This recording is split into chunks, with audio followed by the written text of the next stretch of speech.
जय श्री कृष्णा। प्रिय भक्तजनों, कैसे हैं आप सभी। मैं नीलम आप सभी का आपके अपने चैनल प्रभु भक्ति संगीत में हार्दिक स्वागत करती हूँ। आज का अध्याय शुरू करने से पहले आप सभी का बहुत बहुत धन्यवाद कि आपने पूरे महीने हमारे चैनल पर कथाओं को सुना। उम्मीद है आप सभी को सब सारी कथाएं पसंद आई होंगी। हर दिन के सुबह के समय आपने पौराणिक कथाएं सुनी, अपना भरपूर प्यार दिया। आज का अध्याय अंतिम अध्याय होगा और हमारे चैनल पर अब आपको अगले महीने भी इसी तरह कथाएं सुनने को मिलेंगी। आशा करती हूँ आप वो सब कथाएं भी जरूर सुनेंगे। अब आप सुनेंगे श्रीदत्त भगवान की जन्म कथा। पुराणों के अनुसार एक बार ब्रह्मानी, रुद्रानी और लक्ष्मी जी को अपने पति व धर्म पर बहुत गर्व हो गया, तो भगवान को अपने भक्त का अभिमान कभी भी सहन नहीं होता। उन्होंने कुछ करने की सोची। तभी भगवान के मन में एक अद्भुत लीला करने का विचार आया, तो भक्त वत्सल भगवान ने देवर्षि नारद के मन में प्रेरणा उत्पन्न की।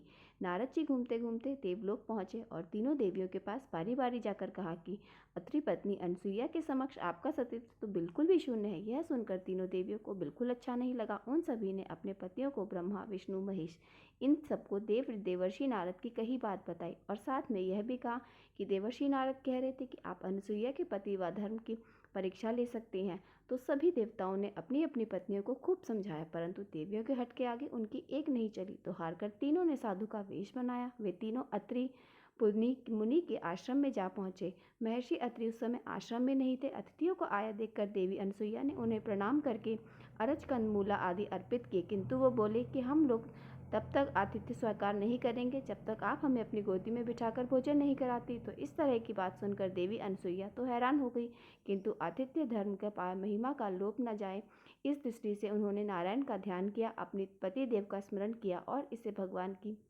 लीला समझकर वह बोली कि यदि मेरा पति धर्म सत्य है तो यह तीनों साधु 6-6 महीने के शिशु बन जाए। उस देवी का इतना कहना था कि तीनों देव 6 महीने के शिशु बन गए, समान हो गए और रुदन करने लगे। तब माता ने उन्हें गोद में लेकर दुग्धपान कराया और पालने में झुलाने लगी। फिर इसी तरह कुछ समय बीत गया तो वह तीनों देव तो नन्हे शिशु बने थे। देवलोक वापस नहीं गए तो तीनों देवियां अत्यंत व्याकुल हो गई। तभी वहां पर आकर नारद जी आए। उन्होंने संपूर्ण हाल कह सुनाया। इस तरह से अनसुईया ने अपने पति व धर्म का पालन किया। तो यह तीनों हैरान हो गई और उन्हें खुद पर शर्मिंदगी महसूस होने लगी। तो तीनों के तीनों अनसुईया के पास गई और वहां जाकर उनसे क्षमा मांगी। देवी अनसुईया ने अपने पतिव्रत बल से तीनों देवों को पुनः रूप में कर दिया। इस प्रकार वो प्रसन्न होकर तीनों देवों ने अनसुईया से वरदान मांगने को कहा।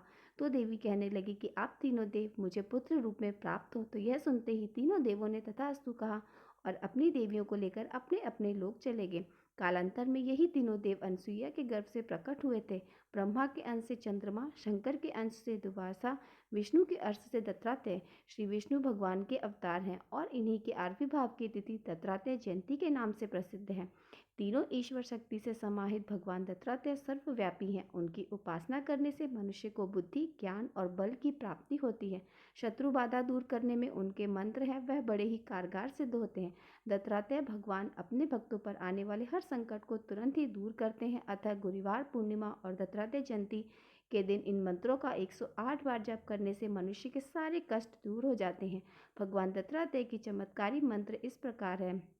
दिगंबरा दिगंबरा श्रीपाद बल्लभ दिगंबरा, ओम दाम दत्तात्रेय नमः। इन मंत्रों का 108 बार जप करने से भगवान जीवन में सुखमय प्रदान करते हैं। आज से पूर्णिमा भी शुरू हो गई है, तो अगली कहानी अब आप सुनेंगे अमावस्या और पूर्णिमा, दो बहनों की प्राचीन कथा।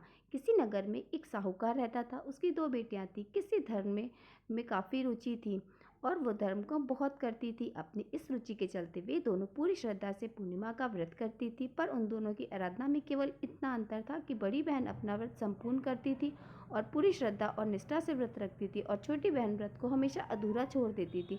इसी तरह कई वर्ष बीत गए। दोनों बहनों के समय के साथ बड़ी हो गई तो साहूकार ने अपनी बेटियों के लिए अच्छा घर और वर देखकर उनका विवाह कर दिया। विवाह के पश्चात बड़ी बहन को एक सुंदर और स्वस्थ संतान की प्राप्ति हुई। वहीं छोटी बहन को संतान सुख से वंचित रह गई। छोटी बहन को संतानें तो हुई, लेकिन जब भी संतान होती वह जन्म लेते ही मृत्यु को प्राप्त हो जाती। इस प्रकार अपनी संतानों को खोने से छोटे बहन पर तो दुखों का पहाड़ टूट पड़ा। उसे समझ नहीं आ रहा था कि मुझे यह दुख क्यों मिल रहा है, मुझे संतान का सुख प्राप्त क्यों नहीं हो रहा। वह अपने इन प्रश्न के लिए ऊपर उत्तर की खोज के लिए अपने पति को साथ लेकर एक ऋषि मुनि के पास गई और वहां जाकर कहने लगी कि हे मुनिवर, आपको प्रणाम है। हे मुनिवर, मैं एक दुविधा में फंस गई हूँ, आप मेरी समस्या का समाधान करें। मैंने ऐसा कौन सा पाप किया है जिसकी वजह से इतने लंबी समय से मैं संतान सुख से वंचित हूँ।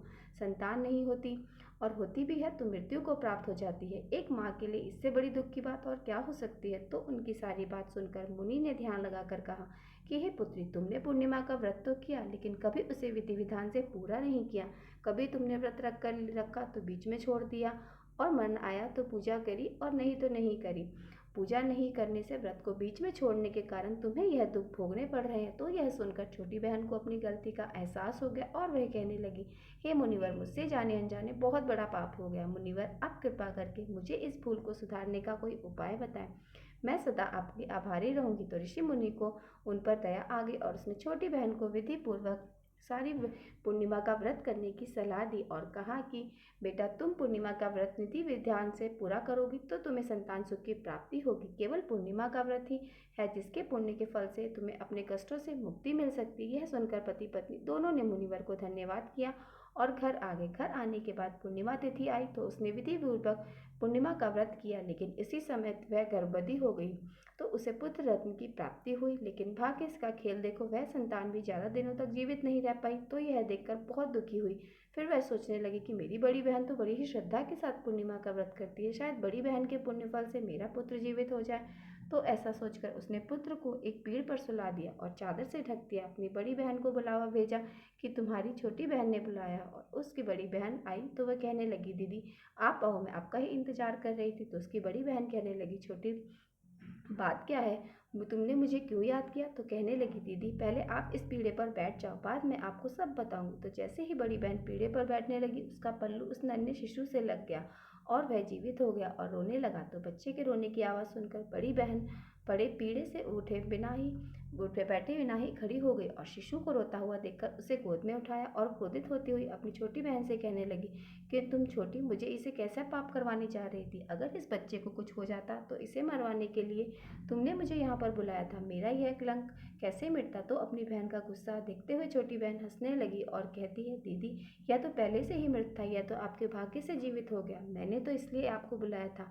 आपको याद है हम बचपन से पूर्णिमा के व्रत रखती थी, तो आप तो कितने श्रद्धा भाव से पूर्णिमा का व्रत रखती थी। मैं कभी व्रत रख लेती, कभी नहीं रखती, कभी पूजा पाठ करती, कभी कथा नहीं सुनती।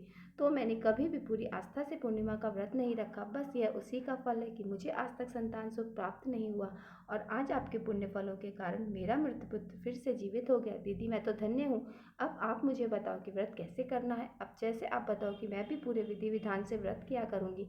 इस प्रकार छोटी बहन के पुत्र को बड़ी बहन के पुण्य प्रताप से नया जीवन दान मिला। जब यह नगर के राजा को बात पता चली तो राजा ने पूरे नगर में ढिंढोरा पिटवा दिया कि हर नगरवासी पूर्णिमा के व्रत को जरूर करे। तभी से पूर्णिमा व्रत करने की परंपरा चली आ रही है कि अपना भाग्य जागृत करने के लिए पूर्णिमा का व्रत किया जाता है। पूरी श्रद्धा से अगर हम इस व्रत को करते हैं तो हमारी कोई भी मनोकामना अवश्य पूर्ण होती है। बोलो विष्णु भगवान की जय।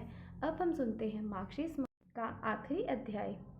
इससे पहले अध्याय में आपने सुना था किस प्रकार भगवान कृष्ण अपने नंद बाबा को समझा रहे थे कि आप ब्रज में जाइए। उसके बाद जब नंद जी उनसे फिर से आग्रह किया कि एक बार जब वापस चलो, तब भगवान कृष्ण कहने लगे कि तात कर्म फल भोग के अनुसार संयोग और उसी से वियोग भी होता है, तो उसी से क्षण मात्र में दर्शन भी प्राप्त हो जाता है। भला उस कर्म भोग को कौन मिटा सकता है। पिताजी उद्धव गमन का प्रयोजन बतलाए। मैं उन्हें जल्दी ही भेजता हूँ। फिर उसके बाद आपको भी यह सब मालूम हो जाएगा कि वे फिर गोकुल में जाकर यशोदा जी, रोहिणी जी, गोपिका, ग्वाल बालों और उस प्यारी राधिका को समझाएंगे। श्री कृष्ण इस प्रकार कह ही रहे थे कि वहाँ वसुदेव, देवकी, बलदेव, उद्धव और अक्रूर जी शीघ्र ही आ पहुँचे।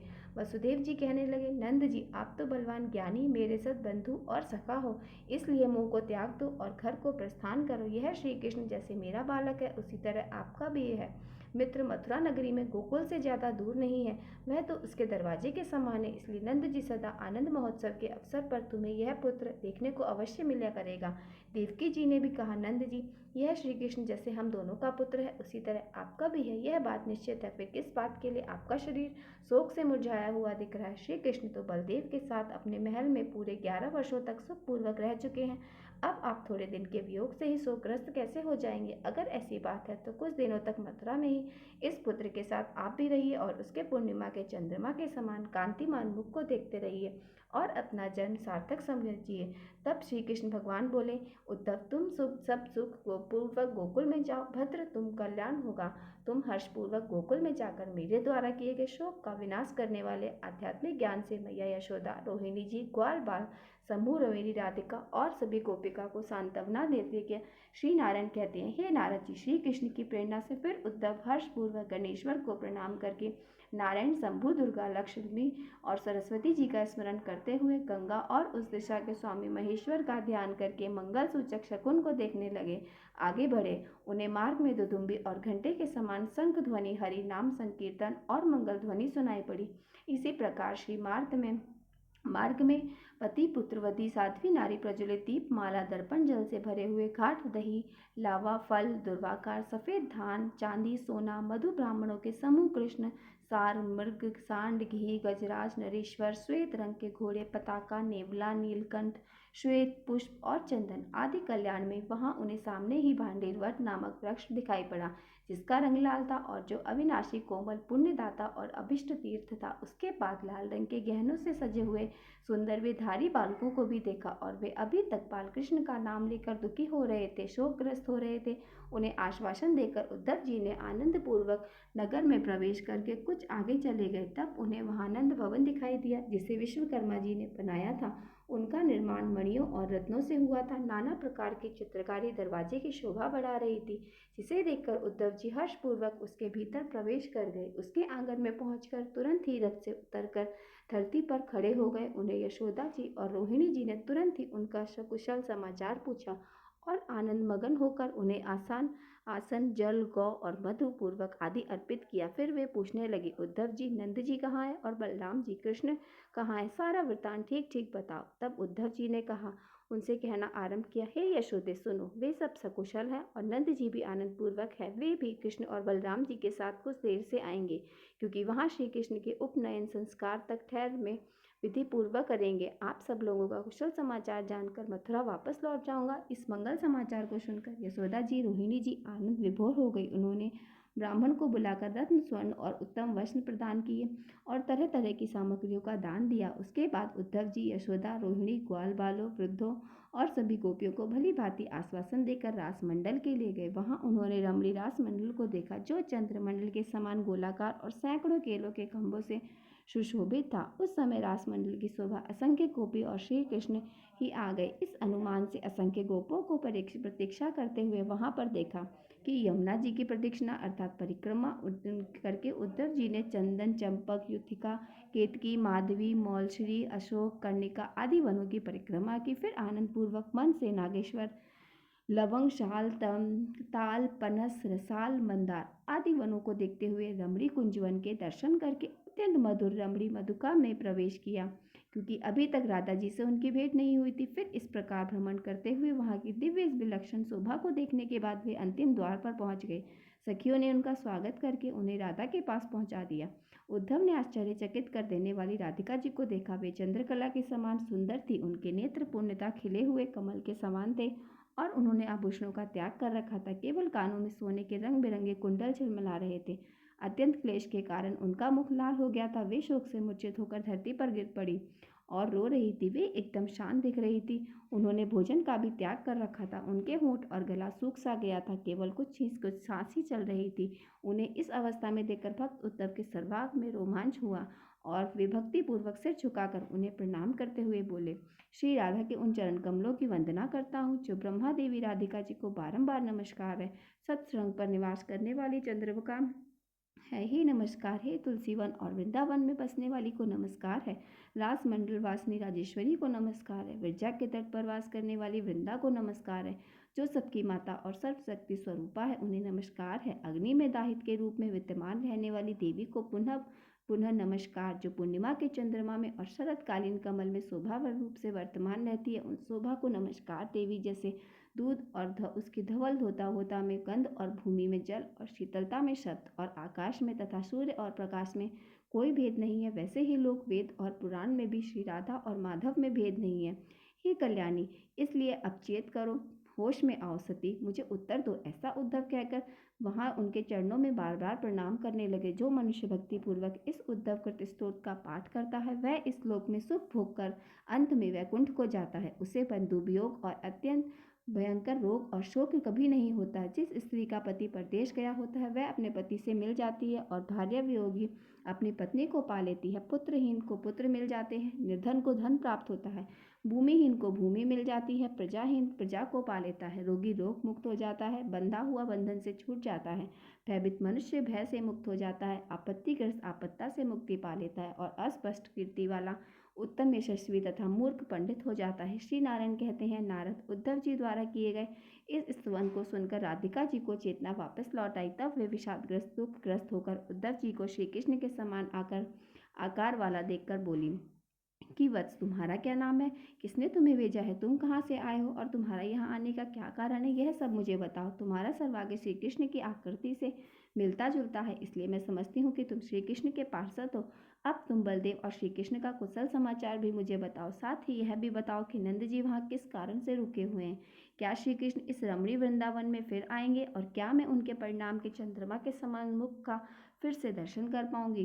राजमंडल में उनके साथ पुनः रास रचा पाऊंगी? क्या राज सखियों के साथ फिर से जल विहार हो सकेगा? और क्या श्री नंदन के शरीर में पुनः चंदन लगा पाऊंगी? उद्धव जी बोले, सुमुखी, मैं क्षत्रिय हूँ और मेरा नाम उद्धव है। आपका शुभ समाचार जानने के लिए ही परमात्मा श्री कृष्ण ने मुझे भेजा है, इसलिए मैं आपके पास आया हूँ। मैं श्री हरि का पार्षद हूँ और इस समय श्री कृष्ण, बलदेव और नंद जी कुशल हैं। तब राधिका जी ने कहा, उद्धव, इस समय श्री यमुना तट वही है, वो सुगंधित मलय पवन भी वही है, उनके केली कंदव का मूल भी वही है, उनका अभिष्ट पुण्य में रमणी वृंदावन भी वही है विद्यमान है। रासमंडल में रत्नदीप अभी भी जलते हैं, उत्तम मणियों का बना हुआ रति मंदिर भी है, गोपांगने का समूह भी आज भी विद्यमान है, पूर्णिमा का चंद्रमा भी सुशोभित हो रहा है और सुगंधित पुष्पों द्वारा रचित चंदन चर्चित छैया भी हो रही है। रति भोग के योग्य कपूर और आदि से सुवासित पान का बीड़ा, सुगंधित मालती की मालाएं, श्वेत चंवर दर्पण जिसमें मोती और मणि जड़े हुए, ऐसे हीरे के मनोहर हार और अनेकों रमणीय उपकार, सुंदर कीड़ा सरोवर, सुगंधित पुष्पों की वाटिका, कमलों की मनोहर पंक्ति आदि सभी वैभव विद्यमान है। ये सब है, परंतु मेरे प्राणनाथ कहाँ है? हे कृष्ण, हे रमनाथ, मेरे प्राण वल्लभ, आप कहाँ हो? मुझवासी से कौन सा अपराध हो गया हो जो कि आप मुझे इस दासी को दर्शन नहीं दिए, क्योंकि यह दासी तो पग पग पर अपराधी करने वाली है। ऐसा कहकर राधिका जी पुनः मूर्छित हो गई। तब उद्धव जी ने उन्हें पुनः चेतना दिलाई। उनकी उस अदशा को देखकर क्षत्रिय श्रेष्ठ उद्धव जी को बड़ा आश्चर्य हुआ। उस समय 7 सखियां लगातार श्री राधा पर श्वेत चव डाल रही थी और असंख्य गोपियां तरह तरह से उनकी सेवा में लगी हुई थी। उनको इस अवस्था में पहुंची देखकर उद्धव जी डरे हुए थे कि किस तरह से विनयपूर्वक कानों का अमृत के समान लगने वाली परम प्रिय वचन बोलने लगे। देवी, मैं समझ गया, आप देवांगना की अधीश्वरी, परम कोमल सिद्धि योगिनी, सर्वशक्ति स्वरूपा, मूल प्रकृति और गोलोक श्री की श्री सुंदरी हो। श्री दामा के श्राप से आप भूतल पर अवतरित हुई हो और देवी, आप श्री कृष्ण की प्राण प्रिया हो और उनके वक्षस्थल पर निवास करने वाली हो। मैं हृदय को स्निग्ध करने वाली और अभिष्ट शुभ वार्ता का वर्णन करता हूँ। आप उसे अपनी सखियों के साथ सुचित्रा दुख रूपी दाग्नि में झुलसियों के अमृत की वर्षा के समान और विरह व्याधि ग्रस्ता के लिए उत्तम रसायन के समान है। नंद जी सदा प्रसन्न है, उन्हें वसुदेव ने निमंत्रित कर रखा है, इसलिए वे वहाँ आनंद पूर्वक श्री कृष्ण के उपनयन संस्कार तक ठहर कर मंगल कार्य को सांगोपांग संपन्न हो जाने पर आनंद पूर्वक नंद जी बलराम और कृष्ण को साथ लेकर हर्ष पूर्वक गोकुल को लौटेंगे। उस समय श्री कृष्ण आकर प्रसन्नता के साथ पुनः अपनी माता को प्रणाम करेंगे और रात में हर्ष पूर्वक इस पुण्यमय वृंदावन में पधारेंगे। देवी राधिके, आप शीघ्र ही श्री कृष्ण के मुख कमल का दर्शन करोगे और उस समय आपका सारा विरह दूर हो जाएगा।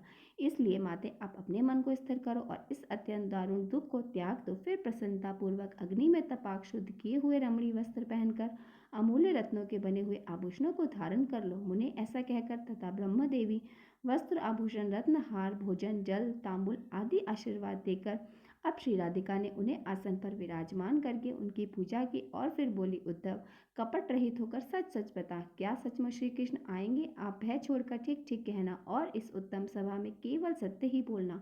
100 कुएं से एक बावड़ी श्रेष्ठ है। 100 बावड़ियों से एक यज्ञ श्रेष्ठ है, 100 यज्ञों से एक पुत्र श्रेष्ठ है, और 100 पुत्रों से बढ़कर एक सत्य है, सत्य से बढ़कर दूसरा धर्म नहीं है, और झूठ से बढ़कर दूसरा पाप नहीं है। हे सत्य परो धर्मो नानार्ता पातक परम। उद्धव जी कहने लगे, सुंदरी सचमुच श्री कृष्ण आएंगे और आपको दर्शन भी करोगे उनके, यह बिल्कुल सत्य है। उस समय श्री कृष्ण के चंद्रमुख का दर्शन करके निश्चय ही आपका यह दुख शोक दूर हो जाएगा। महाभाग्य आपका विरह ताप तो मेरे दर्शन से ही नष्ट हो गया। अब इस दो स्तर चिंता को छोड़ दो और नाना प्रकार के भोग जनित सुख का उपभोग करो। मैं मथुरा जाकर श्री कृष्ण को समझा बुझाकर यहाँ वापस भेजूंगा, वे अन्य सभी कार्य पूर्ण करेंगे। माते, अब मुझे विदा दो, मैं श्री कृष्ण के पास जाऊंगा और सारा वृतांत यथोचित रूप से उन्हें सुनाऊंगा। तब श्री कृष्ण राधिका जी बोली, वत्स, आप परम मनोहर मथुरापुरी को ही जा रहे हो तो कुछ समय और ठहरो और स्थिरतापूर्वक मेरे पास बैठो, जरा मेरी कुछ दुख कहानी तो सुनते जाओ। राधिका जी को उस वक्त उस गोपाल से और हर उस गोपी से बात करना अच्छा लगता था जो केवल कृष्ण की बात किया करती थी। तब वे उद्धव जी से कहने लगी कि बेटा, विरह ताप से कातर हुई मुझको तुम भूल मत जाना, आप निश्चय ही मेरे प्रीतम को भेजोगे, इसी से मैं आपसे कुछ कह रही हूँ। नहीं तो स्त्रियों के मन की बात भला कौन विद्वान जा सकता है।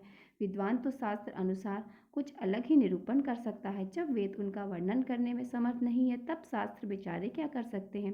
परंतु पुत्र, जाकर श्री कृष्ण से मेरी बात कहोगे, इसलिए मैं कुछ बतला रही हूँ। अब देखिए राधिका जी उद्धव जी से क्या संदेश भिजवा रही हैं। कहती हैं कि उद्धव, जाकर श्री कृष्ण से कहना कि मुझे घर में और वन में कोई भेद नजर नहीं आता। मेरे लिए जैसे पशु आदि हैं वैसे ही मनुष्य हैं।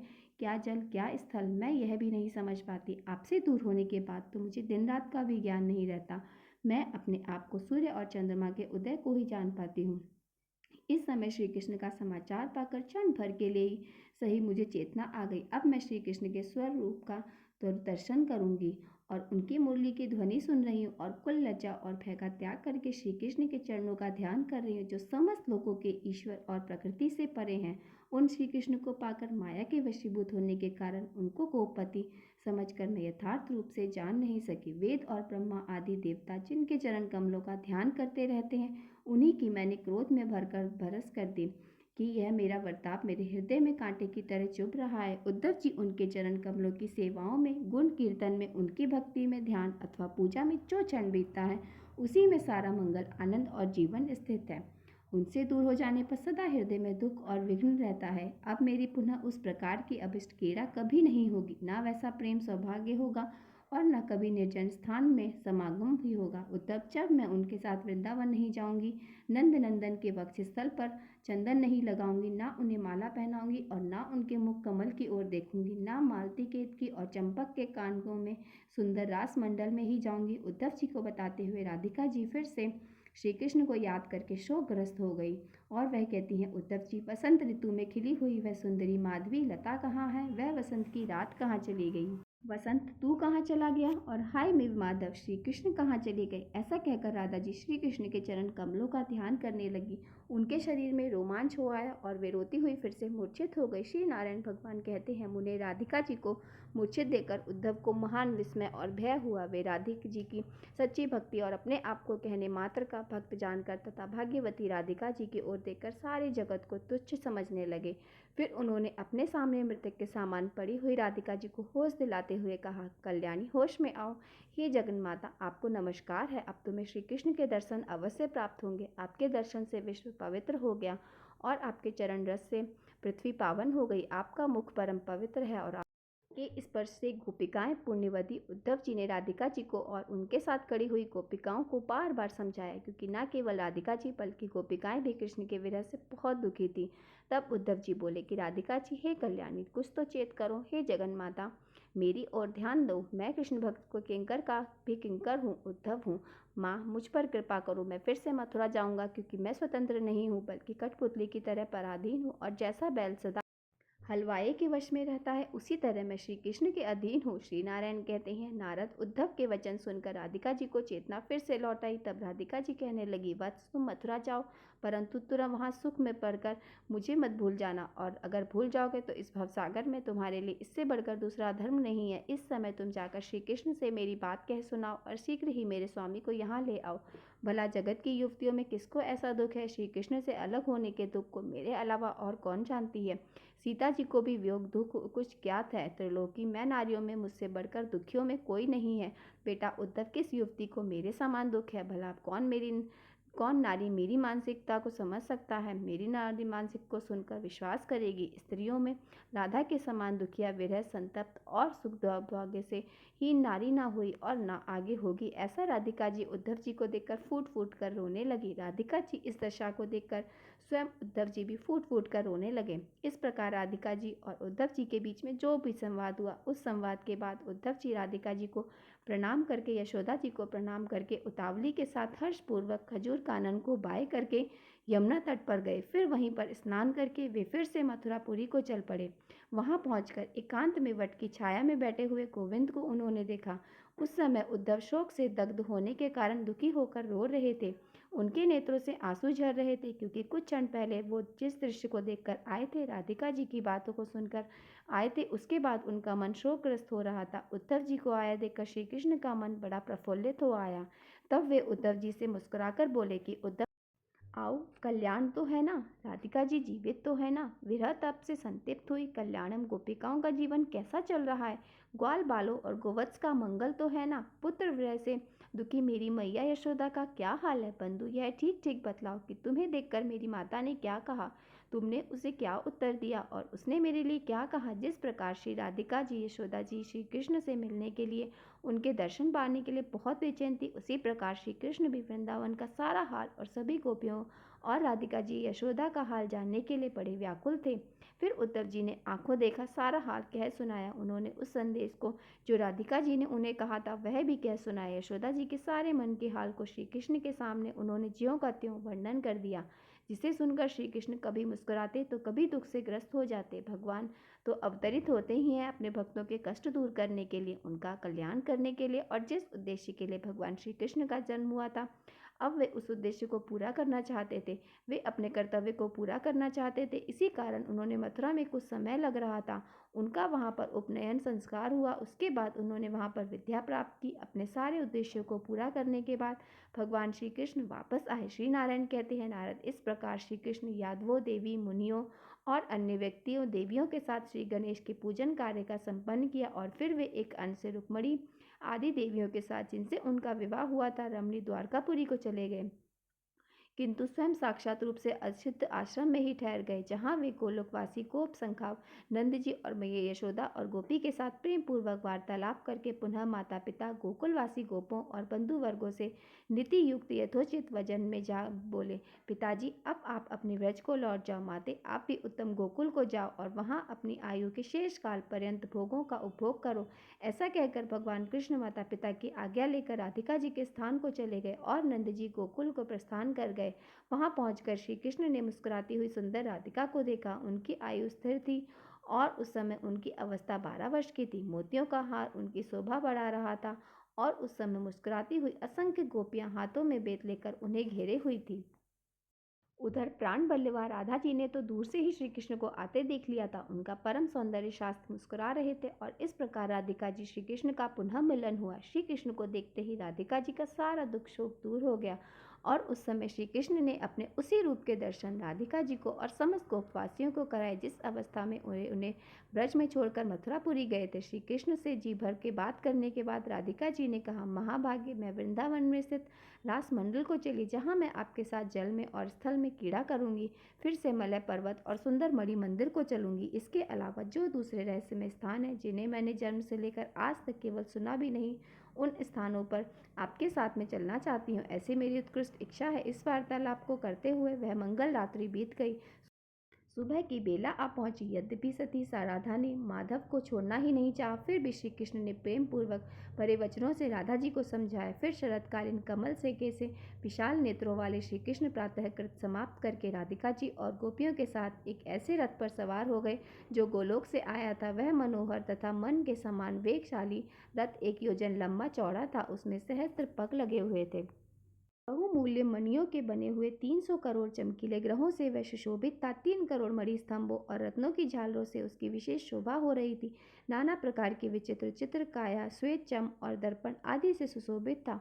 उसे 1000 घोड़े खींच रहे थे। उस रथ से भगवान पुनः वृंदावन में गए। वहां पहुंचकर उन्होंने रात्रि के समय जल स्थल पर विहार किया। राधिका जी को वहां के सभी पदार्थों को इसी रूप में दिखलाया मानो वे सब नवीन प्रकट हो गए। फिर से सुंदर श्रृंगार करके वनों और उपवन में सुरस महेंद्र और नंदवन में सुमेरु की चोटी और रमणी गंधमादन पर्वत पर तरह तरह की हर उस जगह वे विचर हो रहे थे जहाँ उन्होंने पहले कभी तरुणावस्था में विहार किया था। इस प्रकार राधिका जी को संतुष्ट करके वे फिर से गोकुल में आ गए। वहाँ भांडीर वट को देखकर वे पुनः पुण्य में वृंदावन श्री कृष्ण के इस आगमन की बहुत बात सुनते ही नंद जी, यशोदा जी और बूढ़े गोप गोपिकाओं की आकुल होती जा रही उनके नेत्रों में हर्ष के आंसू झलक आए थे। तो भगवान श्री कृष्ण की लीलाओं की कुछ कथाएं इस तरह अपने मार्गशीर्ष मास के महात्म्य के नाम से सुना। और आज का अध्याय पूर्ण हुआ। इसी के साथ मार्गशीर्ष महात्म्य समाप्त होता है। आपको उम्मीद करती हूँ आज का वीडियो पसंद आया होगा। अगर वीडियो अच्छा लगा हो तो वीडियो को लाइक और मेरे साथ जुड़े रहने के लिए चैनल को सब्सक्राइब अवश्य कर लीजिएगा। अब से आपको सुनेंगे अगले महीने की इसी तरह की बहुत ही सुंदर सुंदर भगवान की कथाएं। अब हम सब मिलकर करेंगे श्री तुलसी आरती। तुलसी महारानी नमो नमो, हर की पटरानी नमो नमो। तुलसी महारानी नमो नमो, हर की पटरानी नमो नमो।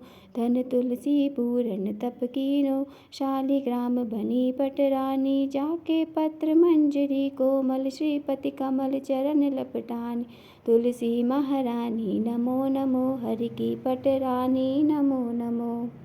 धूप दीप नवेद आरती, पुष्पन की वर्षा बरसानी। 56 भोग 3600 व्यंजन, बिन तुलसी हरि एक न मानी। तुलसी महारानी नमो नमो, की पटरानी नमो नमो। सभी सखी मैया तेरो जश गावे, भक्ति दान दीजे महारानी। नमो नमो तुलसी महारानी, तुलसी महारानी नमो नमो। तुलसी महारानी नमो नमो, हरि की पटरानी नमो नमो। प्रेम से बोलिए तुलसी माता की जय।